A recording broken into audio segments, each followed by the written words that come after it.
Now, I want to see what my panel have to say about this. We have Peter Whittle, New Culture Forum, and also Benjamin Butterworth. Peter, it sounds to me rather concerning. On the one hand, good news, the government seems to be processing claims. They've got more caseworkers on the case. But if this means that they're essentially just, rubber stamping. Rubber stamping, speeding them through without necessary care. If they're saying, OK, if you come from Afghanistan, Eritrea, Libya, Syria, Yemen, all of these war-torn countries, that it's likely you'll have a legitimate claim, so we'll just sort of grant you asylum. Well, what about safety concerns of the British people? Of course, but they always come last. I mean, the fact is that when it comes to asylum claims, we are using that officially. I think these people are vast majority young men in their 20s and 30s, economic migrants, right? They should be treated as illegal from the moment they, step inside this country. But anyway, the fact is when it comes to these interviews, right, if you came from France, or Belgium, or wherever you came from, the fact is that you should immediately have your asylum claim denied. It's simple as that. If you came from a safe country, which most of them have done, you have it denied. Well, there's a very slim chance of that happening. Yeah, exactly, but why not? The other thing as well is that if you don't have documents, because many of them actually destroy the documents, right, they should actually again be denied. Data I saw a couple of years ago, 98% of those crossing the Channel in a dinghy did not have any documents. Oh, yes, they have phones, mind you. They always have phones, but when it comes to documents, no, they should be denied straight away. This country, I think it's something like 80% of people, their claims are upheld, right? Compared to other European countries where it's almost exactly the reverse number, actually. So I just worry about basically local authorities now taking all the brunt of this. This will hugely accelerate, by the way. That's the point as well, which I think is worth making, is that because they're doing this, going through this backlog now, it will just mean there are a hell of a lot more people. Oh, yeah, it's a green flag. Around. It's a green flag to people who want to make this journey, that they will very likely have their asylum claim go through.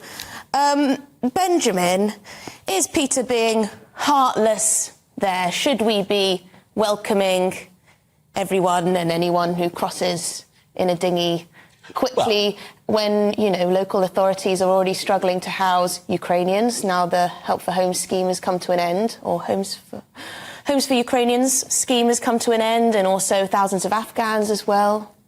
Well, I do think it's heartless to say that people who have been through traumas and experiences of war and abuse that we can't, thankfully, even imagine. Britain should be a place that welcomes those and helps them rebuild their lives and contribute to our society. One of the things that strikes me as odd about having a 45-minute interview rather than 7 hours, and you kind of touched it on the end, that this Rwanda scheme, the whole argument was that it will put them off coming here because they'll then be sent to this third country. And yet, if they're now making it public that you'll have this very short interview, which presumably isn't nearly as difficult if they are lying to get past the boundary, well, that's going to send a very mixed message to these people about how easy it is to come here. So, I do think it's a chance that it could encourage people to come here if you make the system much easier. And that isn't really what you want at all, because nobody wants anybody coming across in dinghies, because that is so dangerous and so... So you agree with Peter in that way, that this is sending a green light for more people to take this particular dangerous route to this country? Because it does appear that we're heading towards sort of amnesty territory. We know that the government already have said, it's been reported the last few weeks, that they are looking at amnesty for particular groups of asylum seekers. I am worried, because there have been more than a couple of cases of people who have slipped through the net and gone on to commit crimes. They were known to various authorities elsewhere in the world that they were criminals, and they managed to get through our system in one way or another. And I think we should be thinking very carefully about the security implications of this, as well as whether, as well as thinking about genuine claims. It's not just actually security, although that's hugely important, you're quite right. It's just actually simply that it's illegal. And what's that is illegal, what really, they are illegal migrants. I don't believe that this is about asylum. Fact is, it is a well-known part of international law that if you want to claim asylum, you do it in the first country you come to. These people are coming mostly from European countries, right? But I think I think even you, Ben, would not, claim that France is sort of like in Afghanistan or but any of that's these not places. the question at all, is it? It is the question. If that were the case, then Greece and Spain would have to, and Italy would have to take the entirety of the refugees coming to Europe from much harder parts of the world. I don't think the refugees, and the fact is... That's not an answer to the question. No. How much these people pay even to get in these thingies? Up to 5,000 or something like that, right? So much for poverty.